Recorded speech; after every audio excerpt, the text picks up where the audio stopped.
I wasn't afraid of the jungle. To me, it was home. I grew up surrounded by the songs of birds, the whispers of the wind, the silent stories told by footprints in the mud.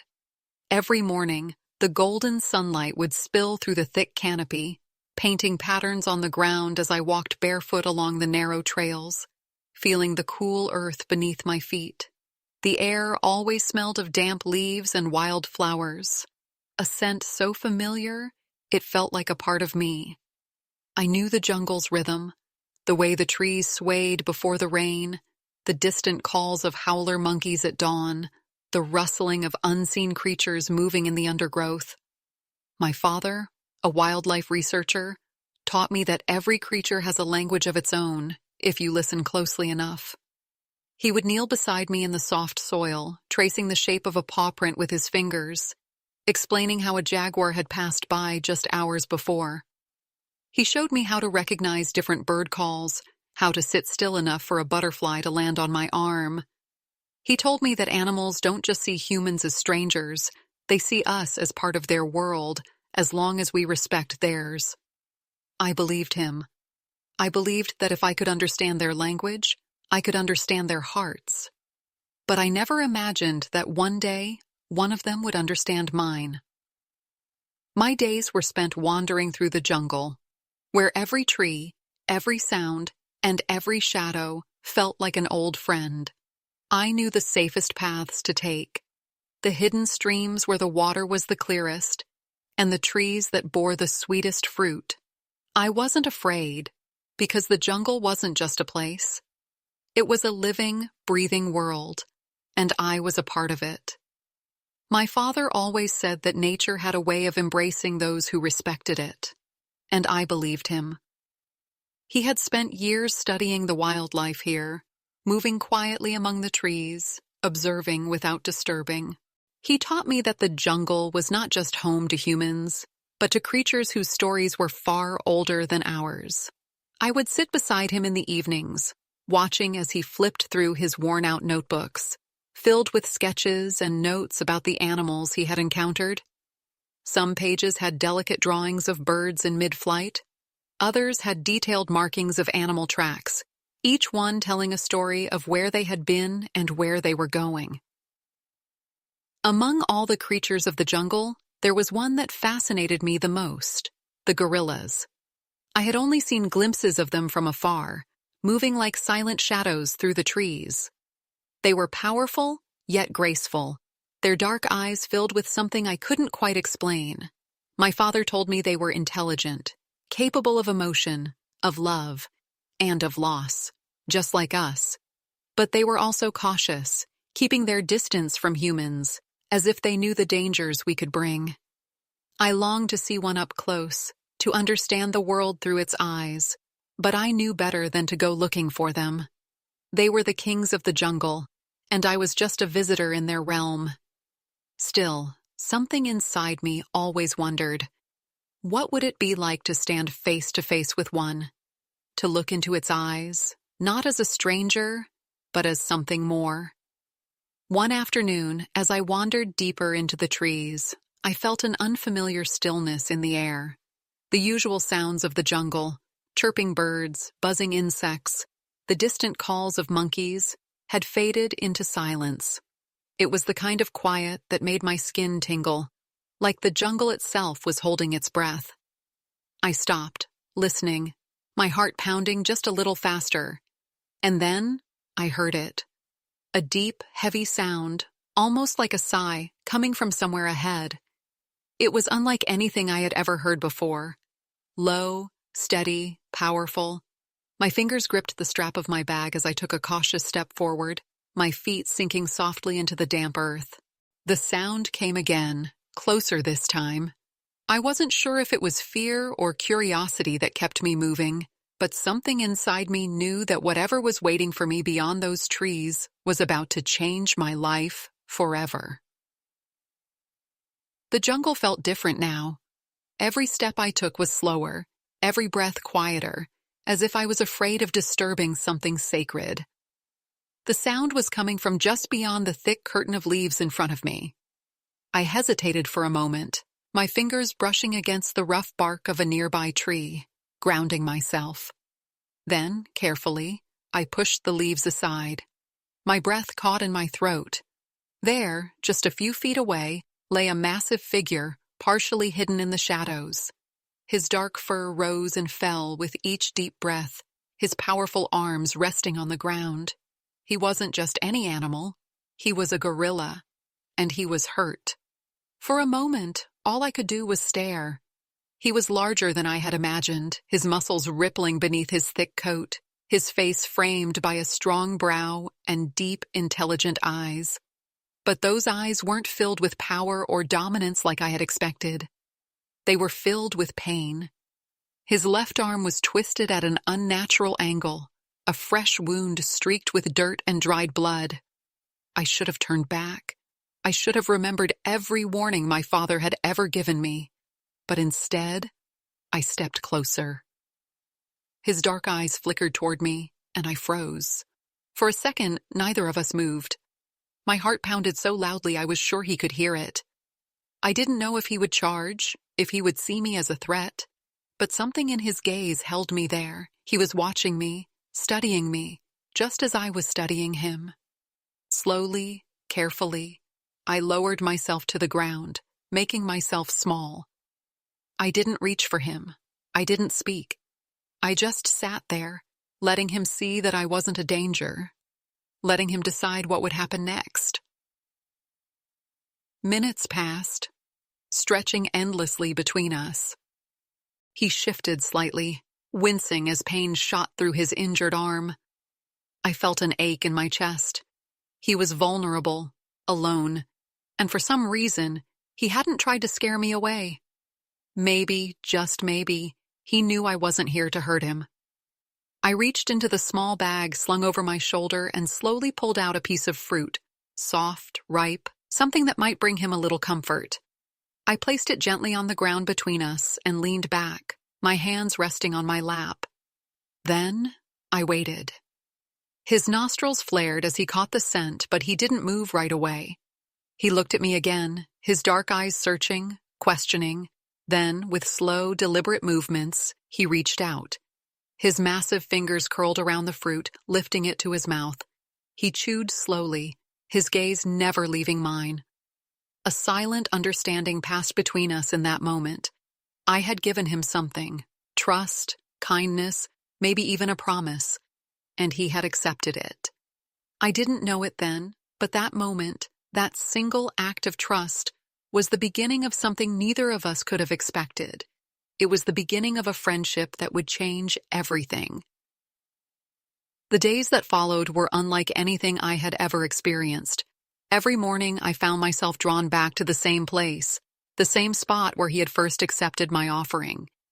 I moved slowly, always careful, always waiting to see if he would allow me near, and every time he did. At first, he would watch me from a distance, his dark eyes wary but curious. But with each passing day, the space between us grew smaller, the silence between us filled with an unspoken understanding. I started bringing more food, bananas, mangoes, anything I could find. I never placed it too close, always leaving it just far enough that he had the choice to take it or not. And he always did. His movements were slow, deliberate, and though his injury still made him wince, he never let his guard down completely. But something was changing. He no longer saw me as a threat. He was beginning to accept me. One afternoon, as I sat quietly watching him, he did something that took my breath away. He reached down, picked up a small leaf, and gently tossed it in my direction. It landed between us, barely making a sound against the damp earth. I stared at it, then at him. His dark eyes held something new, a glimmer of playfulness, of curiosity. My heart pounded with excitement. It was an invitation, a test. I picked up the leaf, rolling it between my fingers before tossing it back. It fluttered in the air for a moment before landing near his massive hand. He stared at it, then at me, and then, to my amazement, he did it again. That was the moment I knew. The moment I realized he wasn't just tolerating my presence, he was trying to communicate. He was trying to understand me just as I was trying to understand him. I whispered the name I had chosen for him, barely more than a breath. Cuba. He didn't react, but it didn't matter. I had given him a name, a part of me. And in my heart, I knew he would remember it. As the days passed, our bond grew stronger. He started moving closer when I arrived, no longer waiting for me to place the food down before coming forward. I began mimicking his sounds, soft grunts, quiet huffs, and to my surprise, he started responding. It was small at first, tiny exchanges, but each one felt like a step towards something deeper. He watched me as much as I watched him, mirroring my movements, tilting his head when I did, even following the slow, gentle gestures of my hands. It felt like learning a new language, one built on trust instead of words. But trust is fragile in the jungle, and I knew that at any moment one wrong move could shatter everything we had built. The jungle had always felt alive to me, but now it felt different. Every morning as I stepped onto the familiar path, I wasn't just wandering aimlessly anymore. I was going to meet someone. Someone who had once been a shadow in the trees, a powerful figure hidden in the wild, but who was now something more. Cuba was no longer just an animal I observed from a distance. He was my friend. He had started waiting for me. I would arrive at our usual spot, and within moments, I would hear the faint rustle of leaves, the deep, steady breaths of his presence. He would step into the clearing, his dark eyes locking onto mine, and I would feel the warmth of something unspoken pass between us. Every day, our connection deepened. I no longer brought food as an offering of peace. I brought it as a gift, and he took it with an ease that told me he trusted me now. Sometimes he wouldn't eat right away. He would simply sit beside me, his massive hands resting on the ground, his presence calm and steady. It was as if he had decided that I belonged here, that I was a part of his world now. I learned to read his body language, how the tilt of his head meant curiosity, how a slow blink meant he was at ease, how the soft grunts he made were his way of acknowledging me. I imitated them as best as I could, trying to speak his language, and every time he responded, it felt like I was unlocking a part of his soul. He would reach out sometimes, not to touch me, but to test the space between us, his fingers hovering close before pulling back. It was a silent conversation, one built on patience and trust, and then, one day, he broke that space entirely. It happened so quickly, yet so gently, that I almost didn't realize what was happening. I had been sitting cross-legged, watching him as he examined a fallen branch, when suddenly, his massive hand reached forward. Before I could react, his fingers brushed against mine. It was the lightest touch, barely there, but it sent a wave of emotion crashing over me. I didn't move. I didn't even breathe. His dark eyes studied mine, searching, waiting, and then, just as easily, he pulled away. But in that moment, something changed. The invisible wall between us was gone. From that day on, everything felt different. He no longer kept his distance. He would sit closer, his presence a quiet comfort. Sometimes, he would watch the sky with me, his deep breaths in sync with the rhythm of the jungle. Other times, he would bring me things, small twigs, leaves, once even a bright red flower, as if offering me a glimpse into his world. I had never felt anything like it before. A friendship that didn't need words, a love that existed beyond the boundaries of species. We were different, yet somehow, we understood each other perfectly. But deep down, I knew this peace couldn't last forever. The jungle was unpredictable, and no matter how strong our bond was, the outside world had a way of finding its way in. And when it did, everything we had built would be put to the test. The jungle had given me something rare, something precious, a bond that defied all logic, a friendship that shouldn't have been possible, but the jungle could also take away just as easily. And on that fateful day, I learned just how fragile our world truly was. It started with a sound, not the familiar rustling of leaves or the distant calls of birds, but something sharp, unnatural. Voices. Human voices. My heart clenched as I crouched low, my fingers gripping the damp earth beneath me. Through the thick foliage, I saw them. Men moving through the trees, their boots crushing the undergrowth, their voices cutting through the silence. They weren't like my father, who observed the jungle with respect. These men carried something else with them. Danger. Poachers. I had heard my father speak of them before, the way they came for the rare, the strong, the ones who didn't belong in cages but were stolen anyway. And now, they were here. My pulse quickened as I turned, searching for Kuba. He was close. I knew it. He always was. But if they saw him, if they found him, it would all be over. I had to warn him. I moved quickly, keeping low, my heart hammering against my ribs. The jungle, once a place of comfort, now felt suffocating, its tangled vines and thick shadows pressing in around me. I reached our clearing, my breath coming in short, panicked gasps. And there he was, Kuba, standing tall, his dark eyes watching me, sensing the urgency in my movements. I didn't have time to be gentle, to ease into his space as I always did. "Go," I whispered, my voice trembling. "You have to go." But he didn't move. He tilted his head, confusion flickering across his face. He trusted me, but he didn't understand. He didn't see the danger the way I did. The sound of snapping branches sent a jolt of fear through me, closer now, too close. My hand shook as I reached forward, barely brushing against his fur. "Please, Kuba," I begged, my voice breaking. "You have to hide." Finally, something in my desperation reached him. His expression shifted, and for the first time, I saw uncertainty in his eyes. He let out a low grunt, hesitant, but then slowly he began to move, retreating into the shadows of the jungle. I stayed behind, pressing myself against the thick trunk of a tree as the men emerged. My heart felt like it would burst out of my chest. They scanned the area, their eyes sharp, calculating. One of them pointed to the ground, his voice a low murmur. Tracks. Kuba's tracks. My stomach twisted.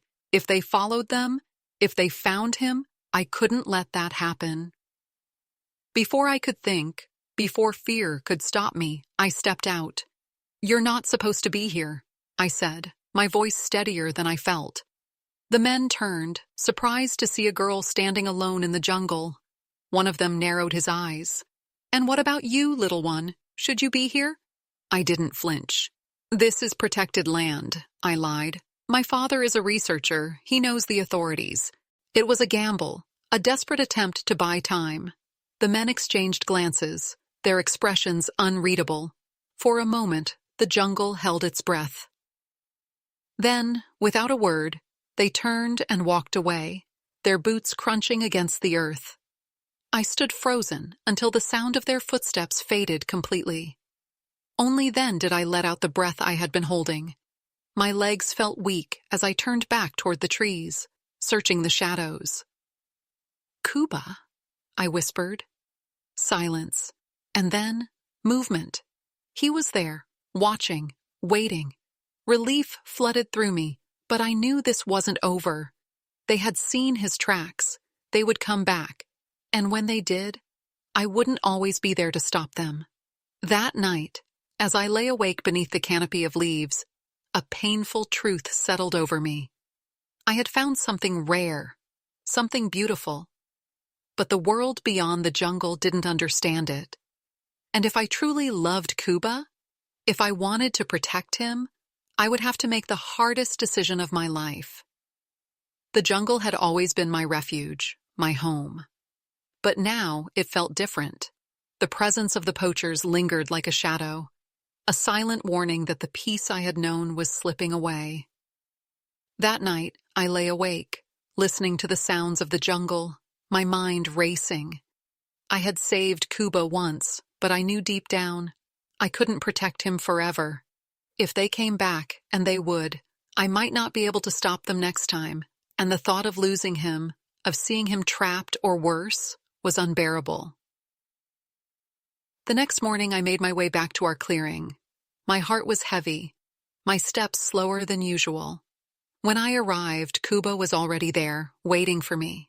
His dark eyes met mine, and for a moment, everything felt normal, but I knew it wasn't. I knelt down, watching him as he sat in the sunlight, the gentle breeze ruffling his thick fur. How could I explain to him what I had decided? That the safest place for him might not be here anymore? That I would have to let him go? He must have sensed my unease because he tilted his head, studying me the way he always did. I swallowed hard and forced a smile, but it didn't reach my eyes. "You have to go deeper into the jungle, Kuba," I whispered. "Somewhere they can't find you." The words felt wrong, like I was breaking something fragile between us.